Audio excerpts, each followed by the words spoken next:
سلام به دوستان عزیز و نازنین پادکست نشست چهار جانبه مسکع درباره افغانستان.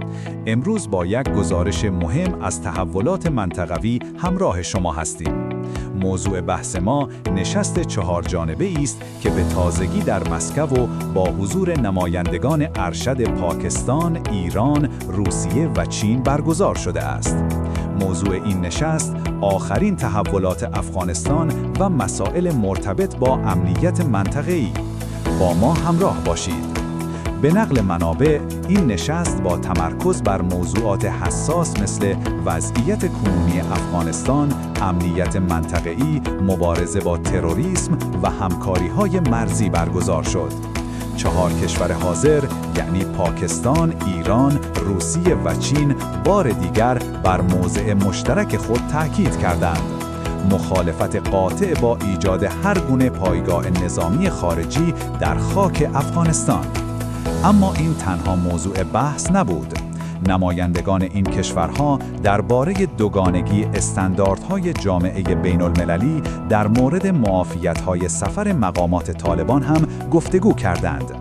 این مسئله نشان دهنده پیچیدگی‌های دیپلماتیک در تعامل با وضعیت کنونی افغانستان است.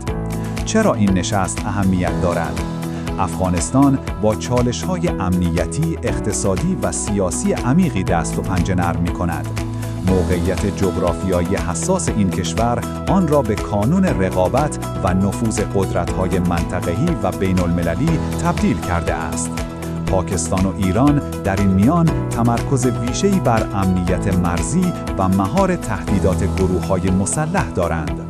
از سوی دیگر، روسیه و چین نگران گسترش تروریسم و حفظ ثبات پروژه‌های بزرگ مثل طرح یک کمربند، یک راه هستند. این نشست پیام روشن به جامعه بین‌المللی داشت. کشورهای منطقه حضور نظامی خارجی در افغانستان را نمیپذیرند و به دنبال راه حل‌های منطقه‌ای برای بحران‌های این کشور هستند. ادامه این گفتگوها می‌تواند زمینه‌ساز همکاری‌های بیشتر و ایجاد چارچوبی برای مدیریت چالش‌های اقتصادی، سیاسی در افغانستان باشد. نظر شما درباره این تحولات چیست؟ آیا همکاری‌های منطقه‌ای می‌تواند کلید حل بحران‌های افغانستان باشد؟ دوستان عزیز، دیدگاه‌های خود را با ما در میان بگذارید.